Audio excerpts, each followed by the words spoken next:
क्या हो गया भाई? टाइटल पढ़ो ना यार, बूढ़े चैंपियंस के बारे में देखने। बाय द वे, बूढ़े सिर्फ खासते ही हैं क्या? एंड 40 के ऊपर कोई बूढ़ा नहीं उठा, ठीक है ना? रिक फ्लेयर से पूछो। रिक फ्लेयर छोड़ो, आजकल तो एक नया मुंडा आया है शहर में, विंस मैकमैन। भाई साहब 75 की उम्र में भी नहीं मान रहा बूढ़ा। तो यस, मैं चैंपियंस ऑफ द वर्ल्ड में हूं 3DX Chetan, and yes we are going to look at the champions, या कह लीजिए वर्ल्ड चैंपियंस, जो कि 40 प्लस की ईयर्स में बने। एंड वी विल सी कि एक्चुअली में क्या वो चैंपियंस बढ़िया थे 40 प्लस की एज में या फिर नहीं। उनका पुराना टाइटल रन नहीं देखने वाले, बट हाँ कि 40 प्लस की एज में जब वो चैंपियन बने उनका वो रेन कैसा था, जिसकी स्टार्टिंग ही CM पंक से हुई है, जो कि थे 43 ईयर्स ओल्ड के जब ये चैंपियन बने थे। बाय द वे 2-3 सुपरस्टार्स हम छोड़ने वाले हैं, आर्टिकल का लिंक डिस्क्रिप्शन में रहेगा। एंड लेट्स रिव्यू कि CM पंक का टाइटल रेन उतना बढ़िया था या नहीं। एंड इसके पहले कि मैं सेंटेंस खत्म करता, CM Punk has already relinquished the title.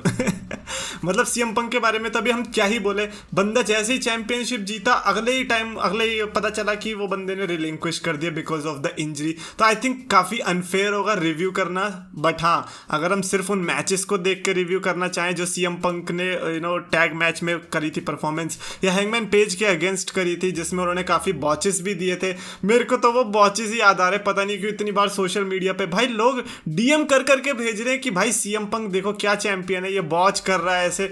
अब मेरे को जब भी CM पंक का नाम आता है, मेरे को वो कौन सा हैंगमैन पेज का फिनिशर लैरिएट करके जो है वही बार बार मारते हुए दिखाई देता है CM punk.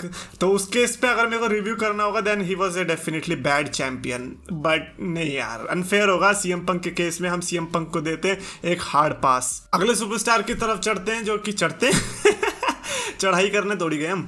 The game triple H with 46 years of age. बाप रे, मुझे नहीं पता था कि वो जो 2016 में चैंपियनशिप जीती थी रॉयल रंबल में, वो 46 ईयर्स ऑफ एज में आए थे। भाई that is a massive thing. 46 तो मतलब 45 प्लस हो गया, 40 प्लस भी नहीं है। एंड अगर हम टाइटल रेन की बात करें तो देखो, स्टोरी लाइन में इंटरेस्ट तो दिलाया था बंदे ने। अभी वो लोग तो अलग होंगे जो कहेंगे कि अरे हमें क्या, रोमन रेंज तो जीतने ही वाला था, उसमें स्टोरी लाइन में क्या मजा आता। बट लेकिन यार बाकी लोगों से भी तो पूछ लो, क्या पता उन्हें इंटरेस्ट आ रहा हो। बिकॉज जिस तरह से अथॉरिटी चल रही थी, अथॉरिटी का हर बंदा हेट करता था कि भाई ये क्यों है। ऊपर से जिस तरह से डीन एम्ब्रोस को बेचारे को चैंपियनशिप नहीं जीतनी दी, क्योंकि डीन एम्ब्रोस का ही मेन था ना। रंबल में भी बेचारा इन तक टिका रहा, और उसके बाद भी रोड ब्लॉक थे, फास्ट लेन था, उसमें भी जो मैच हुआ था उसमें भी ट्रिपल एच ने बेचारे को तड़पा दिया। तो ऐसे में मेरे को लगता है वो छोटा सा रेंज जो था रेसलमेनिया 32 तक था, अगर मेरे को उसमें 10 में से रेटिंग देनी होगी देन मैं आई थिंक 6 की रेटिंग देना चाहूंगा। इतना मेरे को ठीक लगा था। बाकी एंट्रेंस, शॉकर, टाइटल जीतना, और वो जो DX का सकेट वाला साइन करना होता है जब रोमन रेंस को एलिमिनेट करता है या डीन एम्ब्रोस को, भाई अलग ही एपिक।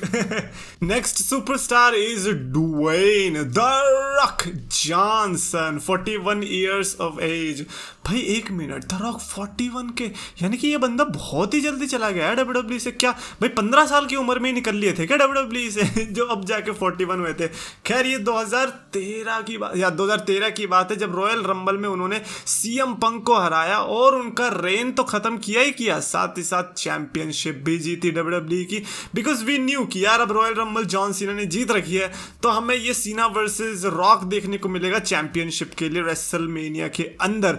एंड देन जैसे ही ये मैच अनाउंस हुआ, वी वर लाइक कि भाई एक और बार हमें ये मैच देखने को मिलेगा। क्या हुआ, once in a life time का। हाँ मतलब उस टाइम पे जब हम बच्चे थे तब भी हमें ये था कि अरे once in a life time का हो गया, ऐसी तैसी twice in a life time करने वाले हो।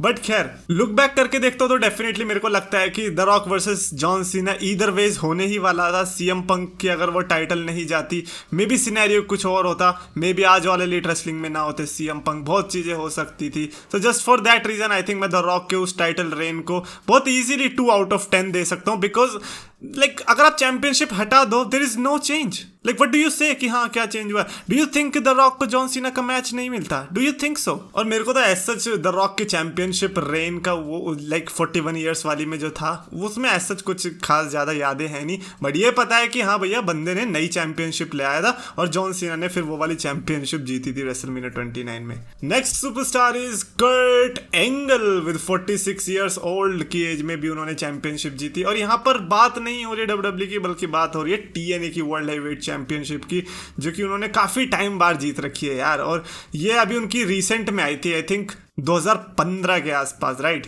और मैं टू बी ऑनेस्ट सच बताऊं तो मेरे को ऐसा उतना कुछ खास रन याद नहीं है। मेरे को टीएनए का अगर इम्पैक्ट रेसलिंग की बात करूं तो 2013 के बाद से थोड़ा धुंधला धुंधला याद है। उसके पहले जब जो ना इम्पैक्ट जो ब्लू हो गई थी ना, उसके बाद से तो उतना कुछ खास याद नहीं है, लेकिन जब तक रेड था भाई तब तक तो फिनोमिनल मेमोरीज हैं उसमें से। एंड व्हेन आई से फिनोमिनल आई मीन इट। तो आई थिंक मेरे लिए तो काफी अनफेयर होगा ये रेट करना कर्ट एंगल का टाइटल रेन, बट अगर आपको पता है तो डेफिनेटली आप अपनी रेटिंग दे सकते हो अगर आपने वो विटनेस किया होगा तो। और रही बात अगले सुपरस्टार की, नेक्स्ट सुपरस्टार इज 48 ईयर्स की एज में क्रिस जेरिको, जिन्होंने जीती ऑल एलीट रेसलिंग चैंपियनशिप। पहला ऑल एलीट रेसलिंग का चैंपियन बना था Chris Jericho. And why not, like उस टाइम पे सबसे बड़ा स्टार अगर ऑल एलीट रेसलिंग में कोई था तो वो यही थे। Not Kenny Omega, not Young Bucks, they were trying like कि हाँ भाई हम भी स्टार बनेंगे, but I guess Chris Jericho was the perfect choice. मतलब अगर कोई भी कंपनी खोलता और अगर उनके पास ये रोस्टर होता तो वो भी शायद से क्रिस जेरिको को ही पिक करता। एंड एडम पेज के साथ आई गेस ये मैच था जिसमें सबसे बड़ा मोमेंट जो मेरे को तो लगा था वो तब लगा था जब के जॉन मॉक्सली की वो हुई थी, क्या बोलते हैं, डेब्यू। हालांकि वो पहले हो गया था एंड ये जो क्रिस जेरिको का टाइटल रेन विक्ट्री थी ये बाद में आया था। बट क्रिस जेरिको का टाइटल रेन को अगर मैं कहूँ तो मेरे हिसाब से one of the most memorable rain में आता है जेरिको का ये all elite wrestling title reign. तो मैं उसको ऐसा उतना बैड तो नहीं कहूँगा। और अगर मेरे को रेटिंग देनी होगी उस टाइटल रेन को उस एज को कंसिडर करते हुए कि हाँ भैया बंदा 48 का था, then I would give 8 out of 10 definitely. मतलब सॉलिड स्टार्ट दे दी थी कंपनी को, ये तो आपको मानना ही पड़ेगा। And final superstar is the man Bobby Lashley.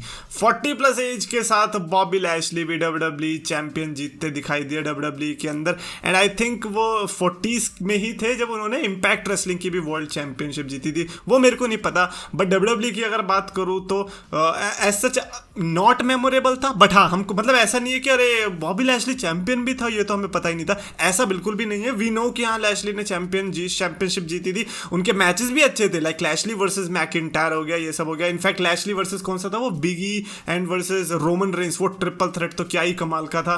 पर कहीं ना कहीं चैंपियनशिप रेन मेरे को फीका दिखाई दिया था, स्टोरी लाइन की बहुत ज्यादा कमी दिखाई दी थी। लाइक मैकिंटायर के अलावा मेरे को नहीं लगता कि कोई स्पेशल स्टोरी लाइन लैशली के पास आ पाई थे जितना हम लोग कंसिडर कर रहे थे कि हाँ बंदा बहुत बढ़िया चैंपियन बन के निकल सकता है।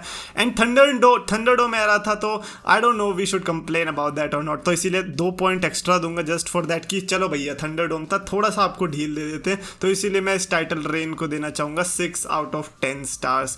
तो ये थे 40s की एज में बनने वाले वर्ल्ड चैंपियंस। नाउ कमेंट्स में मैं ऑफकोर्स कर्ट एंगल का तो वो आपको बताना है, साथ ही साथ अपना फेवरेट वो बताना चैंपियन जो कि आपको 40s की एज में लगाओ कि हाँ भैया इस बंदे ने तो कमाल ही कर दिया 40s की एज में जीत के, या फिर 50s की में या 60s की में, 70s के में भी पूछूंगा लेकिन उसके लिए चैंपियनशिप नहीं मिलती है, विंस मैकमैन से पूछो जाके।